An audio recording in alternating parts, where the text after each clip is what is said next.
હાલે બેટા આપ લે બે, આમાં થોડા કપડા ને દાગીના છે.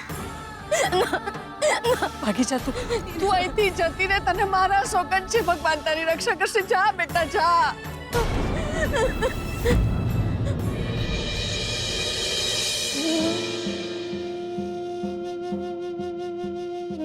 હીરાબા,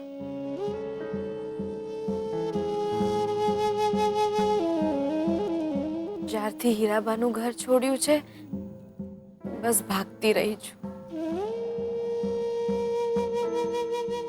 આશરો મળ્યો મને,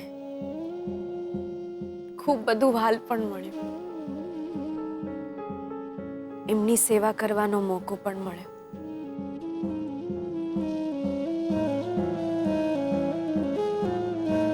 અને ખૂબ સારા માણસ મળ્યા.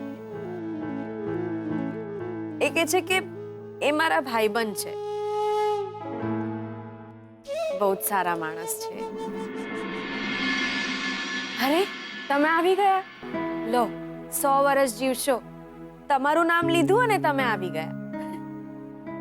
મારી ઉંમર 100 વર્ષની થાય એ માટે તો તમારે મારા માટે ઉપવાસ રાખવો પડશે. શું કઈ બોલ્યા? નહીં નહીં, કઈ નહીં. આ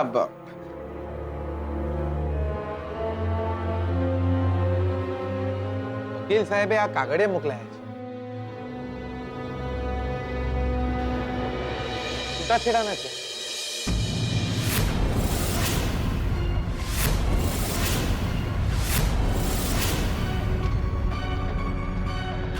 કોર્ટમાં છૂટાછેડાની તારીખ જલ્દી આવી જાય એના માટેના છે.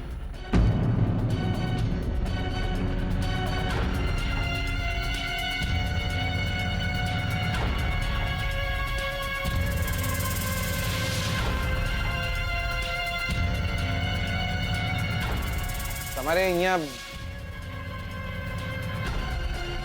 અંગૂઠો પાડી દેવાનો છે.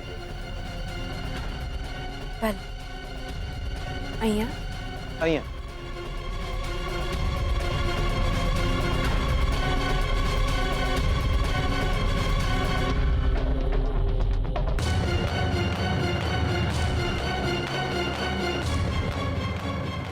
હજી એક છે.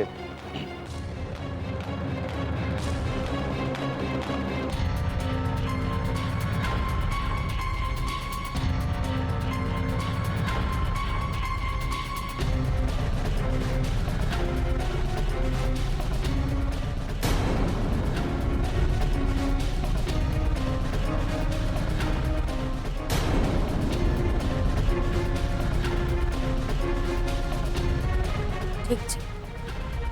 એક છેલ્લું છે.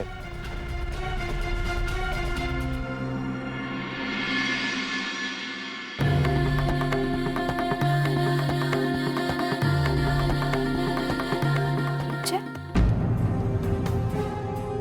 હા.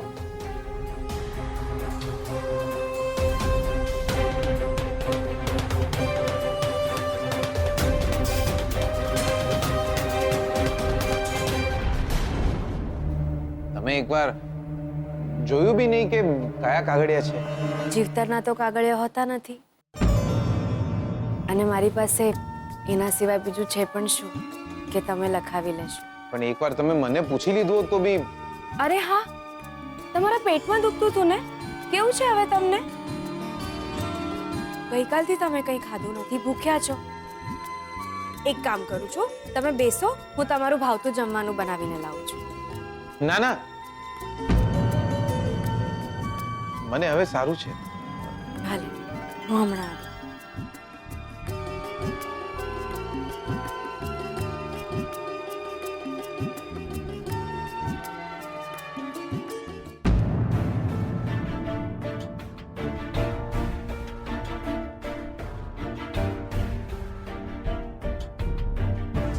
હેલો કાકા, લક્ષ્મીએ મેરેજ એપ્લિકેશનના ફોર્મ ઉપર અંગૂઠો પાડી દીધો છે. હા, ના ના, એમને ખબર નહીં પડી. કાકા, એમને ક્યાં ઇંગ્લિશ વાંચતા આવડે છે? હા દિયોર, તમે હવે જોઉં છું એ મારી સાથે લગ્ન કેમ નહીં કરતા. તમે મેલો ને દિયોર, હું આવું છું તમને મળવા. હમણાં મેલો. હા. હાલો. આ શું છે? ઘરમાં પ્રસંગ છે, રંગરોગાન થશે, સાફ સૂફી થશે, બધા કારીગરો આવશે, તો આ મારે ક્યાં મૂકવા? એટલે આ દાગીના તમે તમારી પાસે સાચવીને રાખશો. પણ બકા, હા હું એટલે કે મને તમને ના કહું તો કોને કહું? એક તમારા પર તો ભરોસો છે મને. પણ બકા, આ તો કમસે કમ 50 તોલાના ઘરેણા છે. આ ઘરેણા મારા માટે એટલા માટે કિંમતી છે કારણ કે આ મારા હીરાબાની નિશાની છે. બસ આને તમે સાચવીને રાખશો. લક્ષ્મી, પણ મને ભાઈબંધ પણ કહો છો ને આટલું પણ નહીં કરો. સાચવીને રાખો તમારી પાસે. અરે હા, તમે બેસો, હું તમારા માટે તમારું ભાવતું જમવાનું લાવું છું. કાલથી તમે જમ્યા પણ નથી સરખું. હમણાં આવી.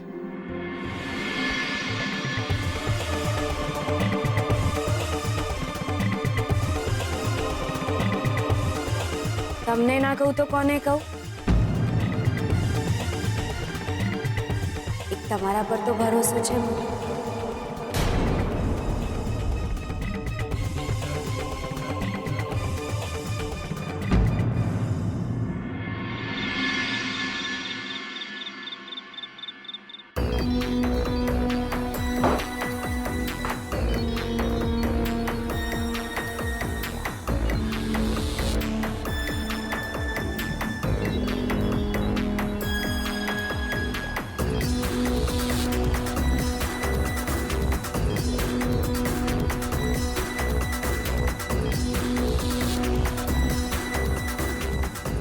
એ છોકરી અને જીગરે મારો નિર્ણય બદલ્યો છે. હું એમની જિંદગી બદલી નાખીશ.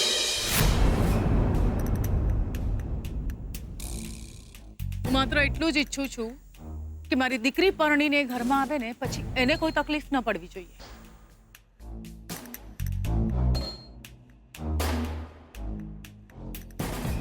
રહી વાત એ છોકરી અને જીગરની, તો હું જાણું જેમ ચરુ પર સાપ અડીંગો જમાવીને બેઠો હોય ને, એવી જ રીતે મહેતા પરિવારની મિલકત ઉપર એ છોકરી અને જીગર અડીંગો જમાવીને બેઠા છે. પણ સાપ માત્ર ત્યાં સુધી જ ફૂંફાડો મારે છે જ્યાં સુધી એની પૂંછડી આપણા હાથમાં ન આવે. રહી વાત એ છોકરી અને જીગરની, તો એ બંનેને તો હું એ ઘરમાંથી બહાર કઢાવી મૂકીશ. અને એના માટે મારે તમારી મદદની જરૂર પણ નથી.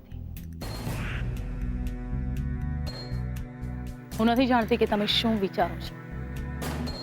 તમારે જે કરવું હોય એ કરજો, બસ શ્રુતિ અને શોધનથી દૂર રહેજો. રહી વાત એ છોકરી અને જીગરની, તેને તો હું પહોંચી વળીશ.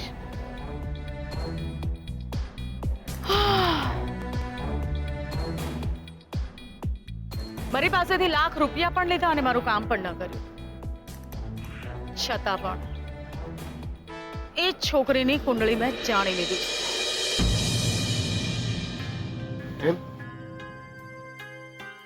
હા, શું જાણો છો તમે એના વિશે? એ જ કે છોકરીનો પતિ કોણ છે, જેની સાથે છૂટાછેડા લેવાની છે. કોણ છે એનો પતિ? હું જાણતી જ હતી કે તમે નહીં જાણતા હો. છે કોઈ બવાલી જેવો છોકરો અને નામ છે એનું વિઠ્ઠલ. વિઠ્ઠલ? વિઠ્ઠલ નામ છે એના પતિનું? હા. તમે એને મળ્યા? મળી તો નથી મને, પણ એ છોકરો મારા ઘરે આવ્યો હતો. દૂરથી જોયો છે મેં. જે વિઠ્ઠલને મેં લક્ષ્મીના પતિ બનવાનું નાટક કરવા કહ્યું હતું, એ જ વિઠ્ઠલને લક્ષ્મીએ આમની સામે એના પતિ તરીકે હાજર કરી દીધો. એટલા માટે કે શ્રુતિ અને એની આ મમ્માને ખબર ન પડી જાય કે લક્ષ્મીનો પતિ બીજું કોઈ નહીં પણ શોધન છે. આ છોકરી તો ધાર્યા કરતા પણ વધારે ચાલાક નીકળી. મારું ફેંકેલું પત્તું એણે ઉપાડી લીધું.